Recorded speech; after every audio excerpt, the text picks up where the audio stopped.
Bonjour, morning du 17 mars 2017. Au menu, commentaires marché marocain et news. Puis nous passons en Tunisie pour commenter le marché et les news aussi. La journée au Maroc a été particulièrement marquée par la décision du roi Mohamed VI d'écarter Ben Kellan de son poste de chef de gouvernement désigné. Ainsi, le Mazi a clôturé la séance dans un territoire négatif à moins 0,47%. Le volume des échanges a quant à lui plus que doublé par rapport à la séance du mercredi à 362 millions de dirhams. La plus forte hausse revient à Fanny Brosset qui gagne 5,33%.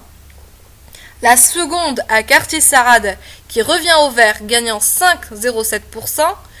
Puis côté baisse, Levier, qui dominait le podium hausse la séance précédente, perd 9,99%, suivi de HPS qui recule de 7,51%.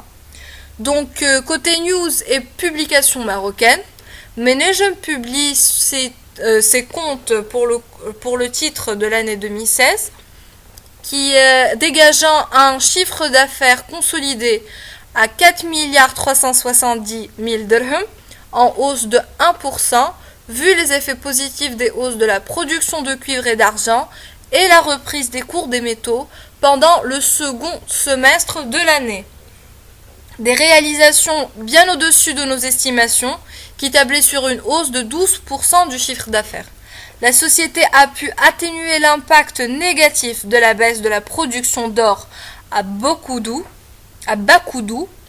Ainsi, l'excédent brut d'exploitation a affiché une hausse de 5% à 1,4 milliard de dirhams grâce à la baisse du cash cost et des dépenses de fonctionnement.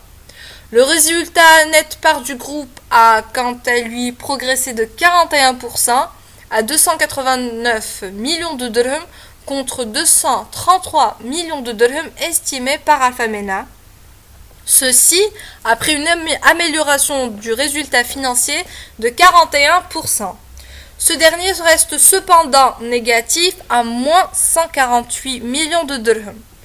Toujours concernant Menejem, le conseil d'administration proposera la distribution d'un dividende unitaire de 21 dirhams par action contre un dividende stable à 20 millions de dirhams prévu par Alphamena. Concernant l'augmentation de capital, toujours concernant Menejem, le conseil d'administration a décidé de convoquer l'AGE et de proposer une augmentation de capital d'un montant maximum d'1 milliard de dirhams en numéraire. Cette levée de fonds est réservée aux actionnaires actuels de la société. Passant en Tunisie, le Tunindex a gagné 0,16% pour la 54e séance de bourse, avec un volume de 13 milliards de dinars.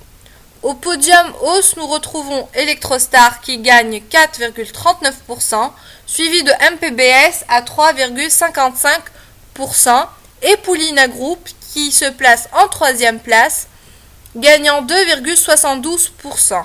Rappelons qu'une transaction de bloc a été réalisée sur cette dernière pour un volume de 588 000 dinars. Côté baisse, Sifat marque la plus forte à moins 4,41%, suivi de la STEC et UADH qui perdent respectivement 2,87 et 2,85%.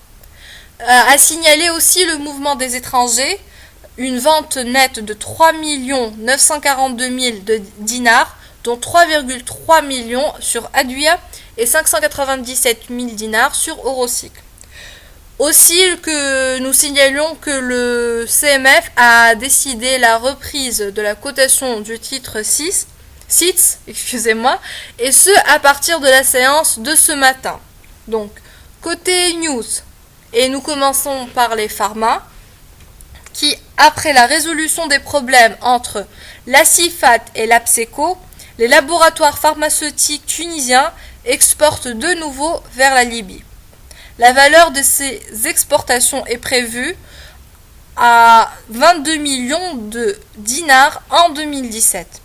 Ce flux d'affaires concerne 5 laboratoires tunisiens dont probablement Sifat et Adwia, pour fournir des produits pharmaceutiques au marché libyen.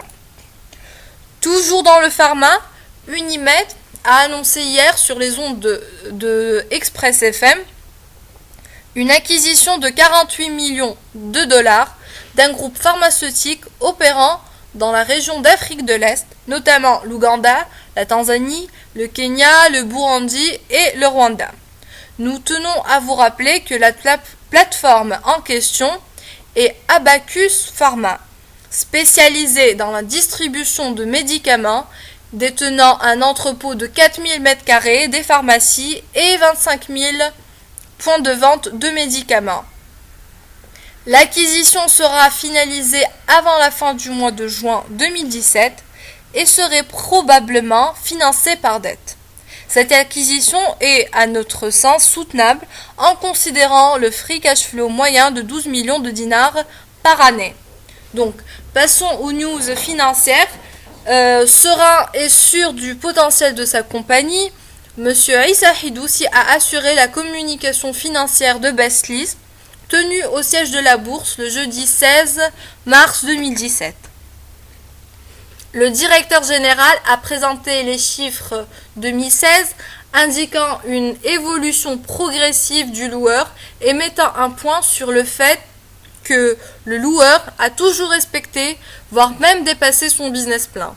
Le directeur général a aussi affirmé vouloir atteindre les 10% de part de marché dans un futur proche, part qui atteignent les 6,4% en 2016.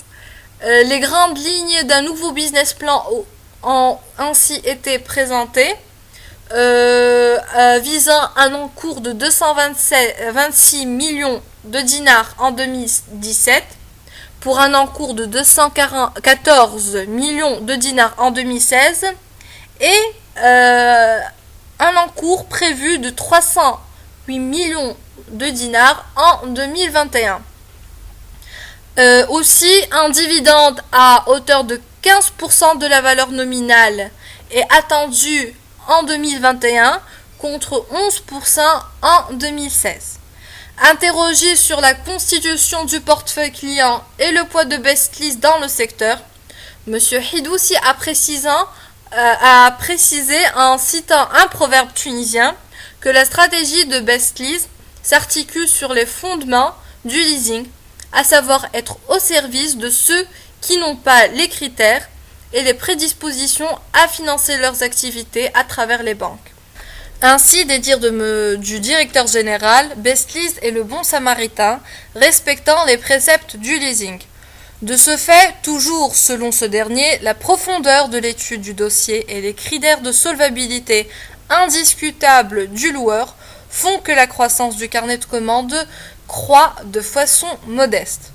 Tout va bien pour le meilleur des mondes pour M. Hidoussi, qui lève la séance en toute joie et allégresse.